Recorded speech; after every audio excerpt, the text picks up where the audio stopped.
अभी दुनिया में अपन देखेंगे कि एक बीमारी जो सबके लिए सरदर्द है और सबसे ज़्यादा पेशेंट यदि कहीं पर है तो वो हमारे हिंदुस्तान में है। और जैसे वो बीमारी का नाम है शुगर। और शुगर के पेशेंट जो हैं उनके लिए क्या किया जाए, बेचारे सोच सोच के रह जाते हैं कि मैं क्या खाऊं क्या ना खाऊं, है ना। और क्योंकि खाना भी चला जाता है और बीमारियां भी बढ़ती जाती हैं, करूं क्या शुगर के लिए। तो अपन देखें कभी कभी शुगर बढ़ जाती है, बड़ी बेचैनी उत्पन्न हो जाती है।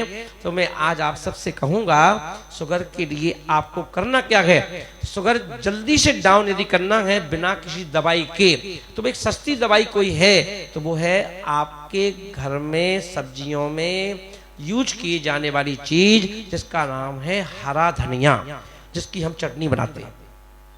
जिन जिनको भी शुगर है, जिनको भी शुगर है तो इसे एक काम करना है, ये एक चीज उपयोग में रोज लाओ तो इस बीमारी को आप अपनी कंट्रोल में कर सकते हो। और मैं एक ही चीज कहूंगा कि कर लो शुगर मुट्ठी में, कि कर लो शुगर मुट्ठी में। कैसे करें, तो जब भी आप 2 टाइम यदि भोजन करते हो तो भोजन करते समय आपको बाजार से क्या करना है, हरा धनिया लाना है। और हरा धनिया ना उसमें आपको मिर्च डालना है ना नमक डालना है, कुछ नहीं डालना है। आपको सबसे पहले कोई भी चीज खाने पीने के पहले आपको क्या करना है, अच्छी मात्रा में हरा धनिया की पत्ती को शोधन कर लो, देख लो, धो लो। और धोने के बाद उस पत्तियों को अपने मुंह में रखो और उसको पूरे जबड़ा जो है हमारा उस धनिया पत्ती को चबाओ और चबा करके अच्छे से चबा करके उस पर गुनगुना पानी पी लो। और कभी भी यदि आपकी शुगर बड़ी हो ना तो आपको घबराने की जरूरत नहीं है, रोना नहीं है, चीखना नहीं है। बाजार से जाके धनिया पत्ती लाना है और उसको उसी समय चबा लो। और अगर आपने 50 ग्राम धनिया की पत्ती चबा ली तो और आप तुरंत चेक कर लेना, आपका शुगर तुरंत डाउन हो जाएगा।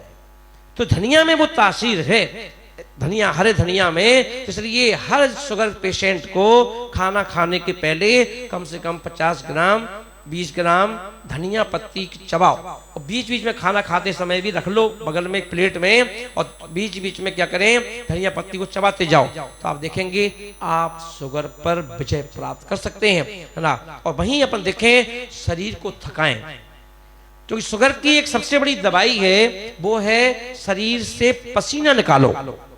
और शरीर से पसीना निकालने के लिए आप चलें, वॉक करें, ना शरीर को थकाएं, या उतना ही खाएं जितना आपको शरीर चलता रहे। यदि आप ज्यादा खाने का प्रयास करेंगे शुगर आप पर हावी हो जाएगी। कोशिश करें आटे की चीजें खाने से बचें, मैदा खाने से बचें, है ना। तो आटे की रोटी भी है, यदि रोटी भी है तो आप ये मत कहना हम तो कछु खाते ही नहीं है, हम तो सिर्फ रोटी सब्जी खाते हैं फिर भी शुगर बढ़ जाती है। तो क्योंकि जो आप कहते हैं ना रोटी सब्जी खाते हैं, रोटी में होता है आटा, और आटा सबसे तेजी से शुगर बढ़ा देता है। तो इसलिए हमें क्या करना है, कोशिश करो सब कुछ खाओ पर गेहूं की रोटी से बचो। और गेहूं की रोटी खाना ही है तो उसमें क्या करें, उसमें अलसी डाल दें, चने डाल दें, है ना। और उसमें ये सब चीजें पीस करके उसमें थोड़ा सा चने के साथ डाल के फिर उसकी रोटी खाएं। तो आप देखेंगे कर लो शुगर मुट्ठी में। ध्यान रखें और ये उपाय शेयर करें, सबको बताओ जिससे घर घर में इसका लाभ हो।